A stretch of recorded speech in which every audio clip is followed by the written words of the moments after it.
Oi, gente, boa tarde a todos.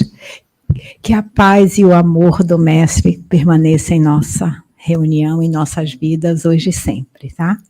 Hoje nós vamos falar, o nosso tema é a realeza terrena.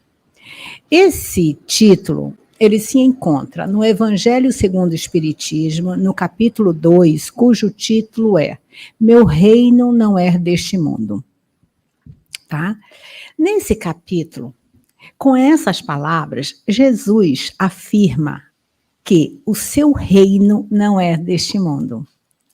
Com essas palavras, o mestre está se referindo à vida futura, à vida no plano espiritual, à vida após a morte, que é a verdadeira vida, a nossa verdadeira vida, né? Então, ele apresenta em todas as circunstâncias, se nós olharmos os ensinamentos do mestre, se resumem muito, acho que a maior parte o nosso trabalho, a nossa vivência em pensando, trabalhando o ser espiritual que somos, trabalhando esta vida após a morte, a vida futura.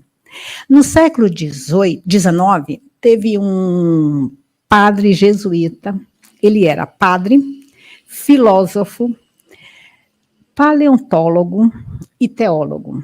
Vocês já ouviram falar do Teilhard de Chardin?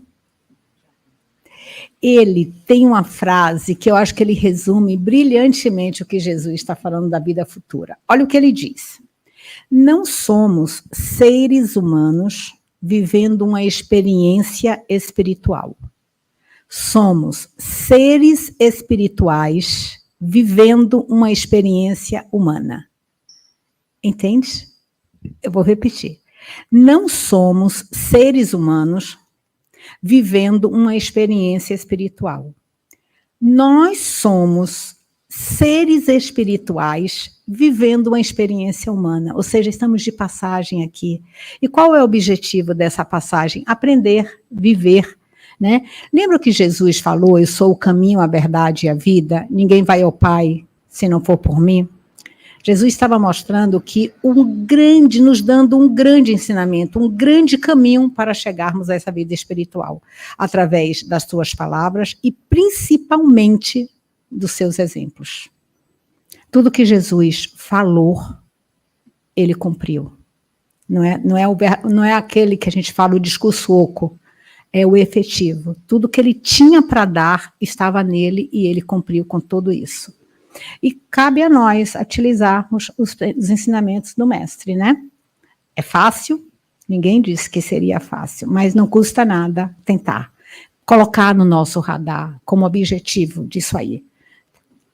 Então, nesse capítulo, se vocês, olha, eu vou fazer aqui um breve resumo do que nós falamos aqui nas palestras durante o mês, que foi todo nesse capítulo, né? O meu reino não é desse mundo, e começa com o primeiro item do capítulo, é a vida futura. E nós encontramos lá,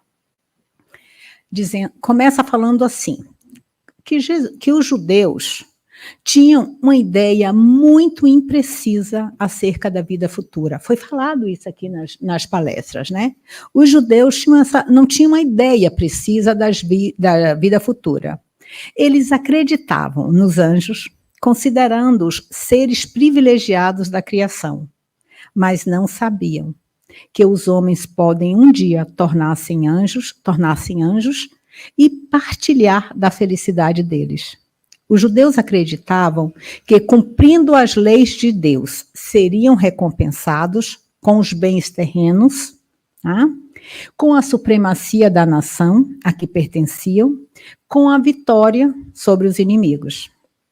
Para eles, as calamidades públicas e as derrotas eram castigos em função da desobediência a essas leis. Então, você vê que naquela época, Moisés não poderia ter falado da vida futura, porque ainda era necessário sobreviver. Os judeus estavam muito preocupados com isso. Não é que eles não quisessem, eles não tinham entendimento, porque a vida era difícil naquele momento, né? Então, quando nós falarmos aqui ignorância, não é ignorância que hoje a gente está acostumado, mas assim, a ignorância é a falta do conhecimento para agir de uma forma melhor, ok? Então, minha gente, Mais tarde, depois do Moisés, né, mais tarde Jesus nos revelou que há outros mundos. Lembra quando ele falou há várias moradas na casa do Pai? Né? Onde a justiça de Deus segue o seu curso. É este o mundo que ele prometeu aos que cumprissem os mandamentos de Deus. E onde os bons encontrarão a paz. E onde nós estamos caminhando, assim como Jesus caminhou, assim que deixou a terra. Né?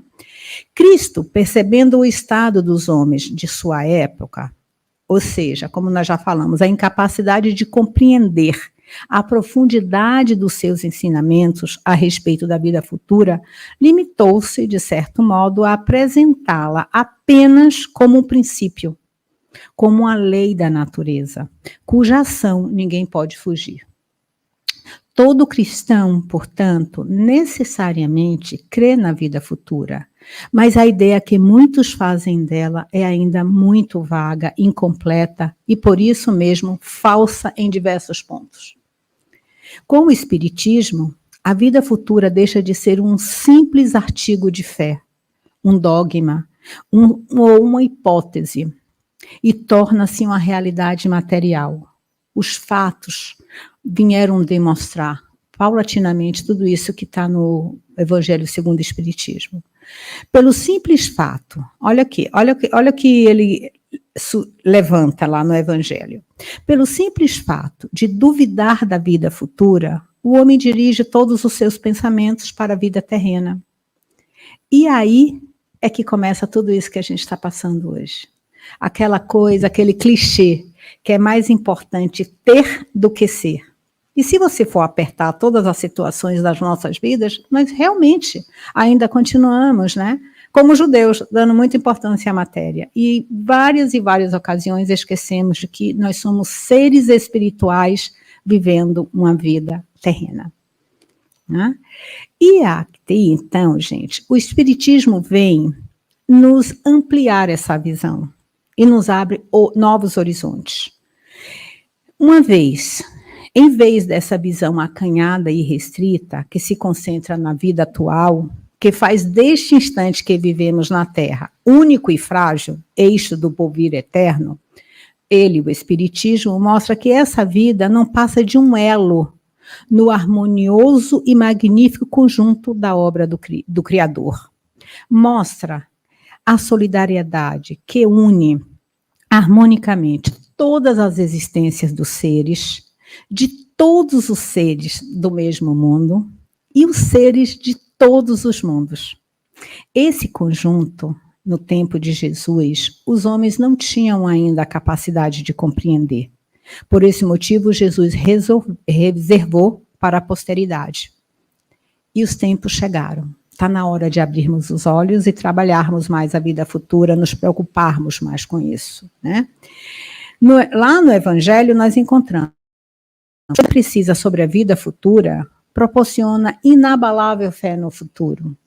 Fé que nos traz enormes consequências sobre a moralização dos homens, porque muda completamente o foco sobre o qual encaram a vida, essa vida.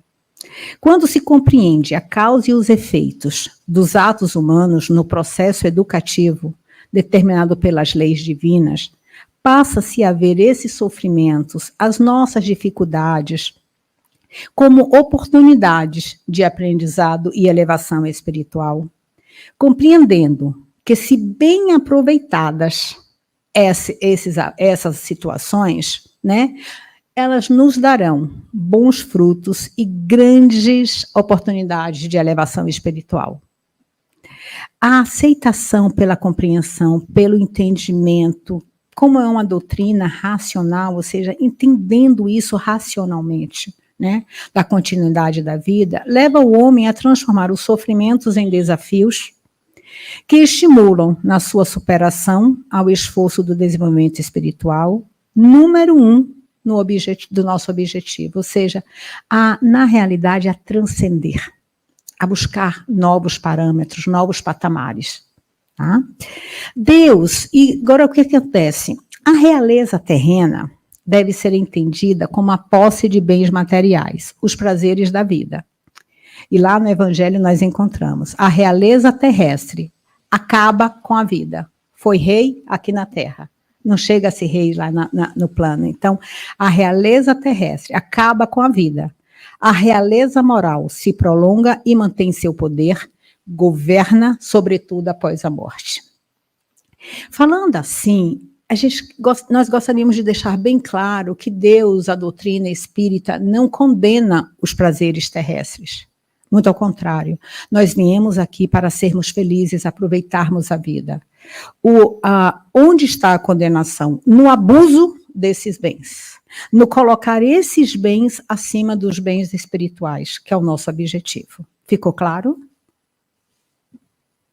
Então, gente, e lá, aí nós chegamos ao final do capítulo, né, que é a Instruções dos Espíritos, o capítulo 2, né, com a Instrução dos Espíritos, com a comunicação mediúnica de um espírito que se apresenta como a rainha da França em 1863, que nos fala da realeza terrestre, da dignidade real na Terra, sem a dignidade moral. Ou seja, ela foi rainha aqui e achou que chegaria no plano espiritual, na vida futura, como rainha, e foi uma grande decepção. Ela começa o seu parecer, né, dizendo que somente no plano espiritual ela entendeu a verdade, o que estava por trás das palavras de Jesus, com o meu reino não é deste mundo. Ela pensava o que seria recebido no reino dos céus como rainha. Pensamento este coerente com o que se passava naquela época. Vocês lembram que achava-se que os reis eram determinados por Deus, né? O reinado, quem dizia como assim, o faraó no Egito, era Deus que determinava. Então, já que eu sou rainha na Terra, chegarei rainha no plano espiritual. E olha o que ela diz, olha como ela começa essa Instrução dos Espíritos. Abre aspas, olha o que ela diz. Me perdi na Terra pelo orgulho. O que trouxe da realeza terrestre? Nada. Por ser rainha, acreditava que levaria isto ao reino dos céus. Que desilusão, que humilhação. Em vez de ser recebida ali como soberana, vi acima de mim homens que considerava muito pequenos e que desprezava porque não eram de sangue nobre, sangue azul. Percebi que não valia as honras e grandezas que são distribuídos sobre a terra. Compreendi a verdade destas palavras de nosso Senhor Jesus. O meu reino não é deste mundo. Para preparar um lugar no reino dos céus, é preciso abnegação, humildade, caridade em todas as suas práticas e benevolência para com todos. Não é perguntando o que foi, que posição ocupou, mas o bem que fez, as lágrimas que enxugou, que você alcança o reino dos céus. Né? Os homens correm atrás dos bens terrenos, como se pudessem mantê-los para sempre. Aqui não há ilusões. Ajude com suas orações aqueles que não conquistaram o reino dos céus, pois a oração aproxima o homem de Deus. E o elo de união é o elo de união entre o céu e a terra. Não se esqueça jamais disso. A rainha, gente, ela veio nos contar a sua experiência após a morte, o que ela percebeu, o sofrimento que ela teve. Vocês lembram que quando nós chegamos no plano espiritual, a gente começa a amadurecer e aí vai fazer a análise da vida. E quando ela parou para pensar, ela caiu em si e viu que os bens terrenos não nos acompanharão jamais, mas os bens, os bens espirituais, tudo de bom que fizermos aqui, vai nos acompanhar para sempre. Porque a vida é a oportunidade, nós somos filhos do Pai. Nós temos, nesta encarnação, todas as chances de nos melhorarmos, de nos fazermos, porque já existe em nós essas potências, esses atributos, essa capacidade. O que nós precisamos fazer? Existir. Existir nós já estamos. E o que a gente pode fazer mais? ter conhecimento, ter consciência e trabalhar mais em função disso.